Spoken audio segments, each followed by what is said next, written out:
Hola, soy Ramón Ferreiro de Nova Southeastern University en la Florida, Estados Unidos. Y estamos aquí como profesor invitado para desarrollar con ustedes esta videoclase. Gracias a la UNED, institución líder de educación a distancia aquí en España y en Latinoamérica, que me da esta posibilidad de ponerme en comunicación con ustedes y compartir ideas acerca de un tema de gran actualidad. ¿Cuál? Las funciones de la didáctica. Pero, ¿de qué didáctica hablamos? Pues yo quiero hablar de la llamada, reconocida, nueva didáctica, que para otros muchos es la llamada didáctica 3.0. Sí, un movimiento realmente formidable que en los últimos tiempos aglutina maestros, profesores, investigadores que queremos hacer de la didáctica una ciencia acorde con los tiempos que corren y que hace ineludible el empleo de las nuevas tecnologías de la información y de la comunicación. Una pregunta, estemos atentos, participen conmigo en la construcción del conocimiento que esta videoclase les puede aportar. ¿Qué se entiende por función? A ver, piensen, ¿qué se entiende por función? Abran su celular. Soy de los que estoy de acuerdo que en una lección, en una clase, los estudiantes tengan su teléfono celular consigo abierto y que éste se convierta en un instrumento de búsqueda de información y además para compartir la información encontrada. Pues muy bien, en su teléfono celular, ¿qué dice sobre función? Cuando escuchamos, leemos el término función, ¿a qué alude este término conceptualmente hablando? Exacto, una función en pocas palabras es lo que hay que hacer para lograr algo. Bueno, pues función de la didáctica, lo que la didáctica como ciencia propone, exige hacer a un maestro, a un profesor, para lograr algo. Es decir, para enseñar y que realmente haya aprendizaje. Aprendizaje significativo, aprendizaje a profundidad. Recordemos que si bien no fue el primero, sí es el gestor por excelencia, digamos por autonomacia de esta nuestra ciencia, la ciencia de todos aquellos que en nuestro quehacer profesional consiste en enseñar a otro, en que otros aprendamos. Pues una exigencia de la didáctica es que nosotros los maestros, los profesores tengamos método, cumplamos con determinadas funciones. He aquí la intención que esta videoclase se plantea.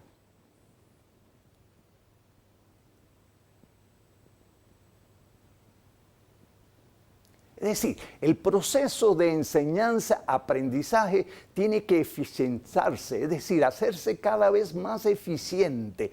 Y para eso es necesario cumplir funciones didácticas, funciones de la nueva didáctica, de la didáctica 3.0, para asegurarnos, para hacer posible que todos, no unos, todos los alumnos aprendan lo que deben de aprender. Recordemos, los expertos afirman que es necesario un regreso a lo básico, a lo fundamental. ¿Y saben cuál es la clave según los expertos? El maestro, es decir, nosotros, los profesores, los que estamos a pie de obra, los que estamos en el salón de clase, en el aula, diariamente esforzándonos para que los alumnos aprendan. He aquí algunos de los líderes científicos de la educación, de la didáctica. Seguro que están reconociendo algunos rostros. A ver, ¿a quiénes reconocen? Perfecto. Ahí está la Montessori, está Piaget, está Vygotsky. Muy bien. Y acá, ¿a quiénes reconocen? Estos son más actuales, más contemporáneos. Igual, todos ellos, estos y muchos más, han contribuido a que tengamos una nueva didáctica, una didáctica 3.0. Miren en pantalla cuántos conceptos, constructos, se han ido gestando a partir de los planteamientos de los líderes científicos de la psicología, de la educación, de la pedagogía, de la didáctica en los últimos tiempos. Pues todo ello es el bagaje científico, cultural, que tenemos nosotros para hacer las cosas mejor en el aula, para que nuestro trabajo profesional sea cada vez más eficiente. Otra pregunta, estemos atentos. ¿Se puede ignorar esos aportes? No, no es posible. ¿Se debe de seguir enseñando de la misma forma, de la misma manera, ya sea presencial, ya sea a distancia o en combinaciones llamadas blended? ¿Basta con tener tecnología? ¿Qué enseñar y cómo enseñar son los dilemas actuales? ¿Qué enseñar? Tiene que ver con la currícula, tiene que ver con el contenido. Y ahí los expertos dicen que nosotros debemos de ser curadores de contenidos. Anoten ese término, curador de contenido. El maestro como un curador de contenido. Búsquenlo en su buscador favorito, Google, Yahoo, para entender bien por qué se dice que nosotros, los maestros, debemos de curar los contenidos. Tarea, anoten esta tarea. Vayan a YouTube y localicen esta serie de videos. Sale anualmente y hay algunos que están en español. A ver qué conclusión ustedes sacan a partir de observar, ver con atención el video ¿Sabías qué? ¿Cómo se llama el video? ¿Sabías qué? Existe versión en español. Entonces los invito como tarea a localizar en YouTube ese video y sacar conclusiones. Les adelanto algo, miren, la ciencia, la tecnología ha aportado tanta información que es imposible, materialmente imposible, en las instituciones escolares de todo tipo y nivel, enseñar todo. Es necesario, por lo tanto, cambiar nuestra forma de trabajar profesionalmente. Miren lo que dice este experto canadiense, Michael Fullan. Localícenlo en internet. Interesante lo que plantea el señor, ¿verdad? Muy bien, entonces, ¿qué enseñar? ¿Cómo enseñar? ¿Cuál de las preguntas tiene más valor? Precisamente cómo enseñar. Según este autor, lo más importante hoy en día es preocuparnos no tan solo por qué enseñar, sino cómo enseñar. Es decir, el aspecto metodológico, porque las condiciones cambian, los tiempos son otros, todo evoluciona, la enseñanza, la forma de enseñar también ha evolucionado y tenemos que estar muy atentos a ello. Entonces, hay que ver cuáles son las funciones de la nueva didáctica. Hay que no solamente ver la parte visible, sino también la que puede escapar de nuestra mirada. Nuestra posición al respecto, ¿cuál es? Bueno, pues hemos logrado determinar que no obstante las alternativas que utilice, voy a enumerar algunas. Por ejemplo, puedes estar en tu escuela utilizando el método de proyecto, o bien la enseñanza basada en problemas. También pudieras estar aplicando el llamado estudio de caso. También la nueva metodología llamada clase invertida. cualquier alternativa metodológica que emplea va a ser más eficiente si tú cumples las funciones propias de la didáctica. Hemos logrado precisar a través de nuestras investigaciones 7 más 1, 7 funciones didácticas claves, críticas, que de cumplirse, no obstante la alternativa metodológica que emplees, se va a hacer más eficiente tu esfuerzo y se va a traducir en aprendizajes a profundidad. ¿Cómo logramos esto? A través de investigaciones de casi 30 años.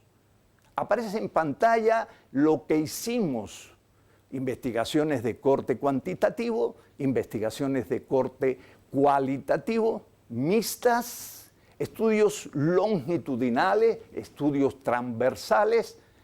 Ahí está, en síntesis, todo lo que hemos hecho durante muchos años para hoy presentarles a ustedes, lo hemos presentado en distintos eventos científicos en Norteamérica y tenemos artículos referenciados que dan luz o que evidencian todo el rigor científico para determinar esas funciones didácticas.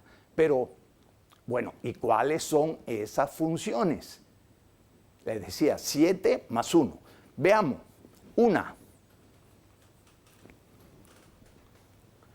A esta la conocemos con la letra O de orientación de la atención. ¿Es posible que un alumno aprenda si no presta atención? Entonces, una función es, sin duda, que el alumno atienda, nos atienda voluntariamente, de manera consciente. O sea, es necesario, escuchen bien, y ustedes lo saben, captar, mantener y contribuir a desarrollar la atención de nuestros alumnos. Eso es una competencia. Si nosotros no logramos captar y mantener la atención de nuestros alumnos, es imposible que ellos aprendan. Así de fácil. Esta es una función elemental, básica. Los buenos maestros siempre han sido capaces, han mostrado la competencia profesional de captar y mantener la atención de sus estudiantes, de sus alumnos. ¿Cómo captarla? Miren, les puedo dar muchas sugerencias. Aparecen algunas en pantalla. Ya bien sea de modo presencial, pero también a distancia.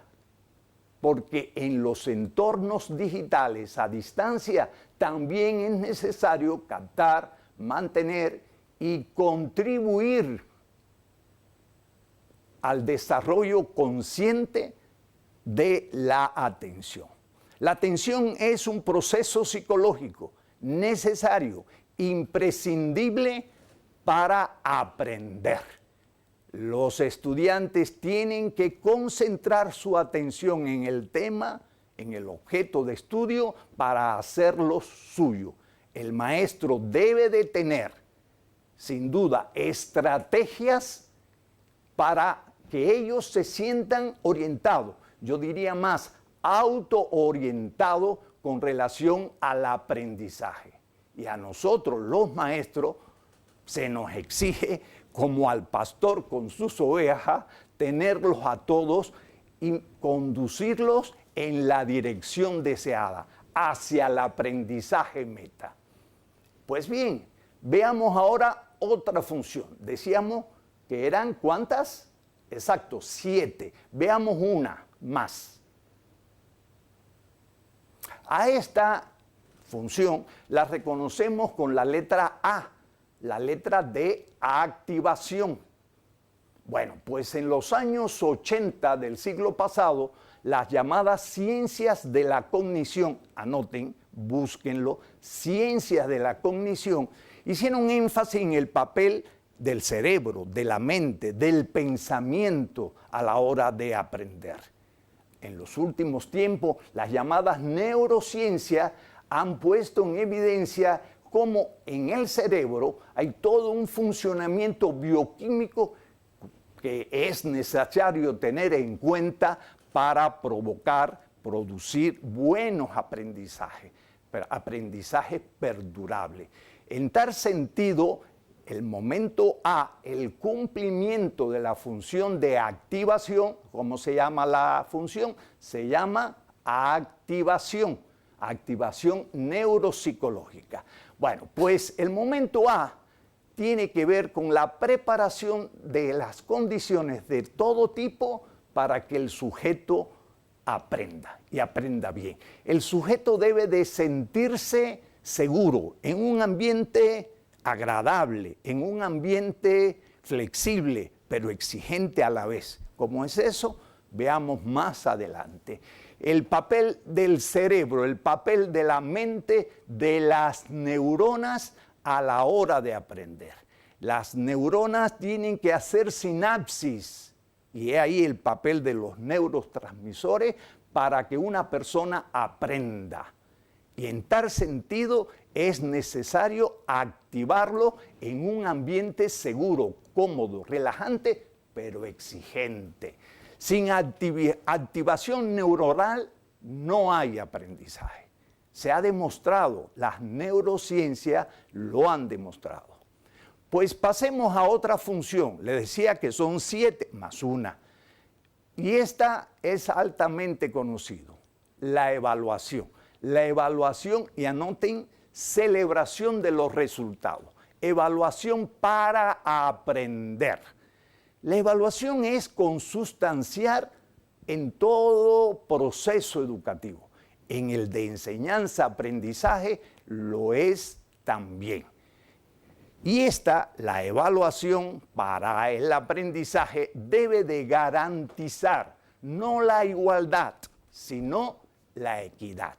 Tarea, busquen en internet la distinción, diferencia entre igualdad y equidad. Debemos de desarrollar la equidad en nuestros procesos de enseñanza-aprendizaje. Equidad en todo momento, pero que en el momento del proceso de evaluar para aprender se pone muy en evidencia, muy a la vista. Bueno, pues la evaluación tiene que ver además, desde el punto de vista de construcción social del conocimiento, con la necesidad de recopilar evidencia. Los alumnos deben de entregarnos evidencia que hable, entre comillas, de que están ganando los objetivos, que hable, entre comillas, de que están realmente aprendiendo de manera crítica, de manera creativa. Y esto se convierte en un control por el feedback, la retroalimentación que aporta del proceso de enseñanza-aprendizaje.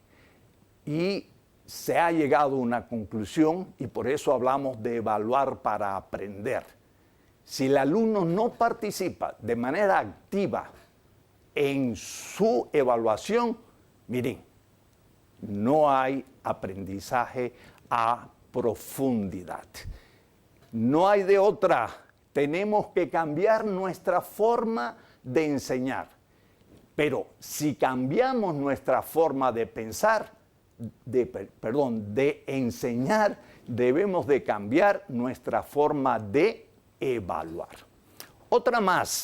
Otra función crítica sensible de la nueva didáctica. ¿Cuál será? He aquí. A esta, la recapitulación, la reflejamos, la representamos con la letra R.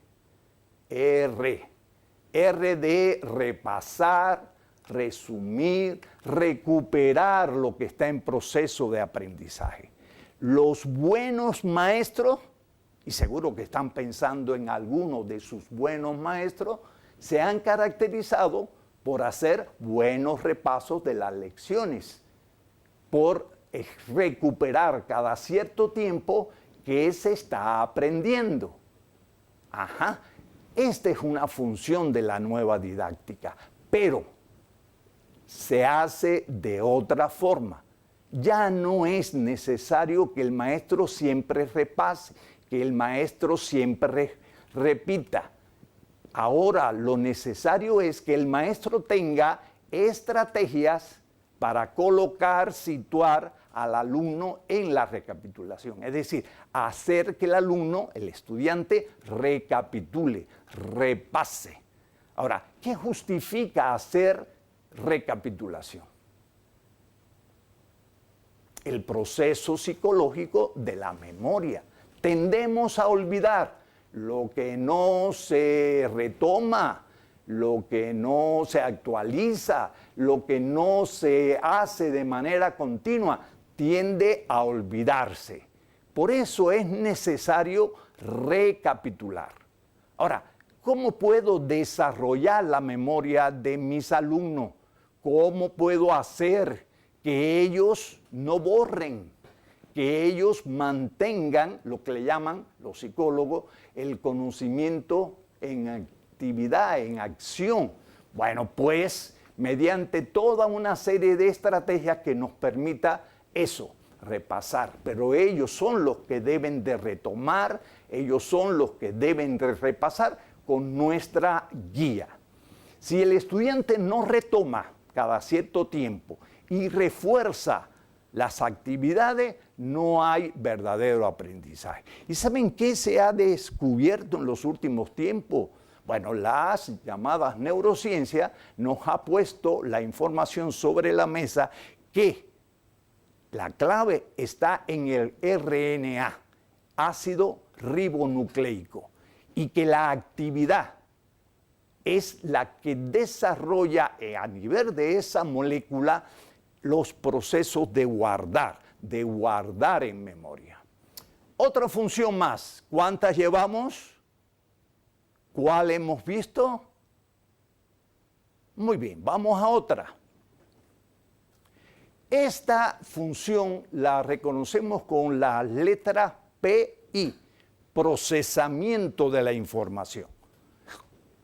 Procesamiento de la información. Cuando escuchan esta expresión, ¿qué les viene a la mente?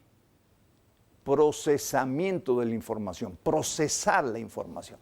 ¿Qué nos viene a la mente cuando escuchamos esta expresión? Expresión muy ligada a los aportes de las ciencias de la cognición de los años 80. A ver, les voy a presentar una imagen y quiero que ustedes escriban un título. Un título es una expresión corta, breve, sugerente de lo que ustedes escuchan o ven. En este caso, de lo que van a observar. ¿Listos? Un título, por favor. A esa imagen, un título. Escríbanlo. No se sustraigan a la experiencia. Escribir, según Vygotsky, es pensar dos veces. La escritura, según Vygotsky, es la materialización del pensamiento. Muy bien, pues un niño así no procesa información. Entonces, ¿de qué se trata el procesamiento de la información? Bueno, es un momento, es una función eminentemente piagetiana. Tiene que ver con uno de los aportes más reconocidos de Jean Piaget. ¿Cuál? Piaget decía que si el niño, la niña, no se confronta de manera directa, no se relaciona de manera directa con el objeto de aprendizaje, no aprende.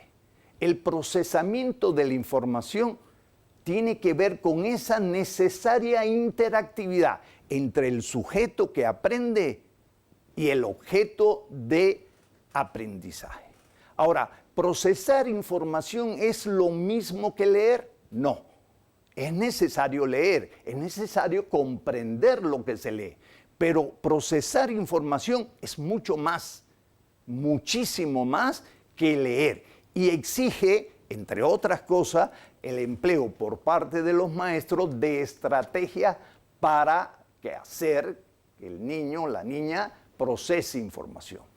Esta función tiene que ver con el momento en que en clase, durante el desarrollo de la lección, bajo nuestra guía como mediadores, hacemos que el niño poco a poco, de forma continua, ejercite su pensamiento crítico y creativo. Y con ello, las funciones psicológicas de análisis, síntesis, generalización, abstracción, etc.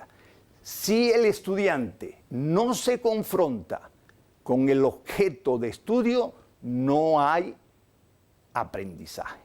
Las estrategias para este momento, para el cumplimiento de esta función, procesamiento de la información, son muchísimas, muchísimas. Y he aquí un mensaje: no basta con hacer preguntas, no basta con que ellos nos hagan preguntas, no basta con que ellos atiendan. Es necesario tener estrategias, es necesario ponerlos a trabajar en clase. He ahí algunas, desde la más convencional o tradicional, tomar nota, a otras que tienen que ver con los visualizadores a emplear. Nos movemos, nos vamos a otra función. Decíamos que son 7 más 1. ¿Cuántas hemos visto? Repasen la lista. Muy bien, la siguiente. ¿Qué se ha planteado desde principio del siglo XX? Que si importante es la actividad de aprendizaje, importante es la reflexión que el niño haga sobre lo que hace, sobre lo que hizo, sobre lo que va a hacer. En la década de los 70 del siglo pasado, la psicología cognitiva acuñó un término. ¿Cuál? Metacognición. Anótenlo, búsquenlo. Metacognición equivale a pensar sobre el pensamiento. Función M de metacognición, de reflexión metacognitiva, para encontrarle el sentido y el significado a lo que se está aprendiendo. Importante es que el niño se confronte con el objeto de aprendizaje, pero importante más aún es que reflexione sobre los procesos y resultados de lo que se aprende. Es una función extraordinariamente útil. ¿Por qué? Porque mediante ella, mediante esa reflexión metacognitiva, el alumno le agarra el sentido y el significado a lo que está aprendiendo. Pero también mediante esa reflexión toma conciencia que le permite llegar a la esencia. Y lo que es más importante, encontrarle, mediante el sentido y significado, una posible empleo, uso de lo que está aprendiendo. Si el alumno no toma conciencia, no hay perdurabilidad en el aprendizaje. Y los aprendizajes son genuinos, auténticos, cuando perduran en el tiempo. Otra función más. Estemos atentos.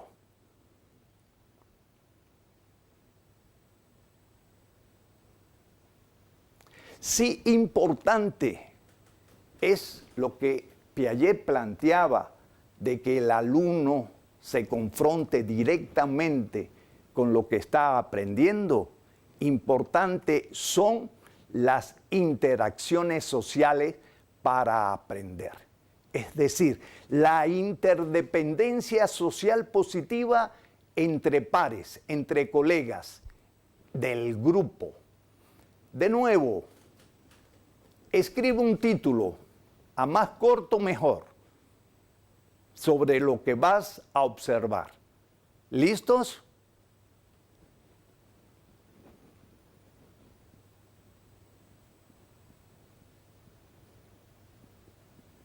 Escríbelo, no te sustraiga la experiencia, participa conmigo, entrégate. Escribe el título. Escribir es pensar 2 veces.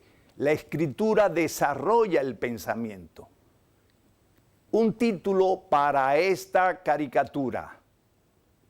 Muy bien por el esfuerzo. Pues el momento I tiene que ver con la socialización de lo que estoy aprendiendo. Una pregunta, ¿cómo se aprende mejor? ¿Solo o con otros? Sin duda, tiene que haber un esfuerzo individual de procesamiento de la información, tal y como lo señalaba Jean Piaget en su momento. Pero la socialización, el trabajo en equipo, hace que ese aprendizaje sea de mayor profundidad y de toda una serie de aristas que en solitario no se logra. Ahora, ¿de qué tamaño el equipo? ¿De 6, de 8? No. 2 y 3 son las cantidades más efectiva a la hora de agruparlo. Ahora, he aquí la divisa. Ni todo el tiempo solo el niño en el salón, ni todo el tiempo en equipo. Las interacciones sociales estimulan el sistema límbico. Las interacciones sociales crean una interdependencia social muy positiva para el crecimiento integral de la persona y el desarrollo, no solamente de lo social y emocional, sino también de lo cognitivo, de la flexibilidad cognitiva. Si el estudiante no confronta lo que está aprendiendo con otro, miren, no hay realmente aprendizaje. Pues seguimos otra función didáctica sensible que hemos logrado determinar, precisar. ¿Cuál será? Y esta es la octava, 7 más 1. Esta es la una que le añadimos después de mucho tiempo. Nos dimos cuenta que puede un maestro cumplir las 7 funciones ELI. Esas funciones que fui una a una declarándola. Pero si no hay una planificación de la lección, de la clase, miren, por muchas funciones que se cumpla, se pierde el esfuerzo, se pierde la intención. Entonces, es imprescindible que el maestro tenga la cultura de la planificación de las lecciones, pero de una planificación que haga posible realmente abarcar todo el iceberg y no solamente una parte de él, la visible. Le llamamos un momento de una lección a las unidades de tiempo en que el maestro dedica al cumplimiento en el aula, en el salón de clase, de las funciones didácticas. Aquí se las presento las 7 en su totalidad.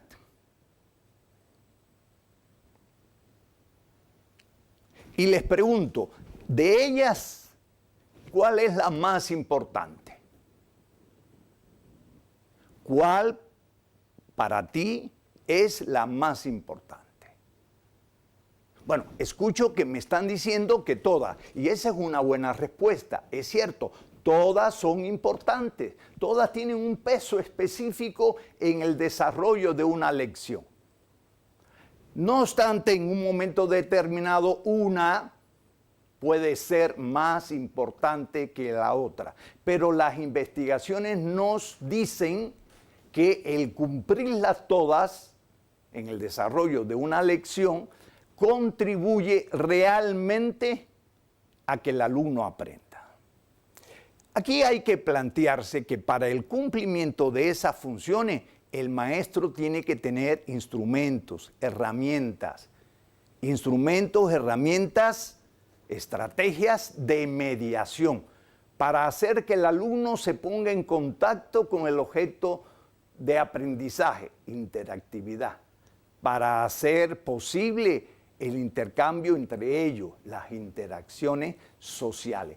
Hay una relación estrecha entre cumplimiento de las funciones, de los momentos de una lección y las estrategias. Y eso nos ha llevado a plantear en la literatura, contribuir con el llamado método ELI, que en esencia es el cumplimiento de estas 7 más 1 funciones didácticas. En este libro de mi autoría, como en este otro que tuve la oportunidad de compartir con catedráticos de aquí, de la UNED y también de la Universidad Autónoma de Madrid, se plantea pues todo lo que hemos hecho para precisar estas funciones didácticas. ¿Cuáles son las preguntas frecuentes que me dicen o me plantean los maestros cuando hablamos de las funciones didácticas del método ELI?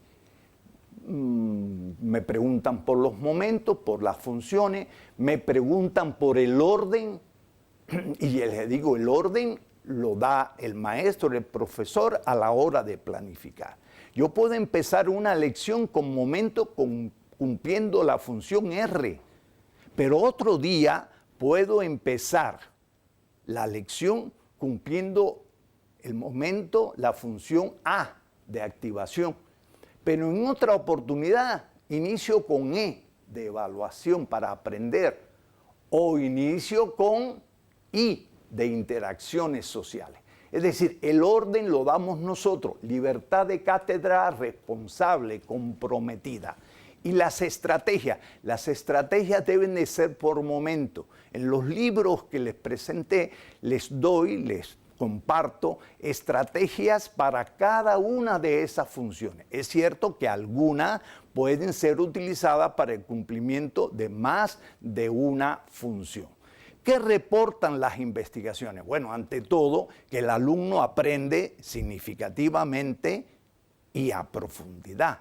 Y lo que más nos satisface, ¿qué cosa es? Pues la perdurabilidad de los aprendizajes. Cuando volvemos a los 90 días, las llamadas pruebas de retención, cuando volvemos al semestre y al año a ver lo que han aprendido los alumnos que han aprendido a través de este método, maestro cumpliendo estas funciones didácticas, pues recuerdan perfectamente lo que han aprendido. Pues llegamos al final de esta videoclase. Muchísimas gracias por su atención, la atención prestada. Y la invitación es a que sigamos juntos, que sigamos en contacto. He aquí mi correo electrónico de la universidad a la que pertenezco. Muchísimas gracias y hasta un nuevo contacto. Gracias.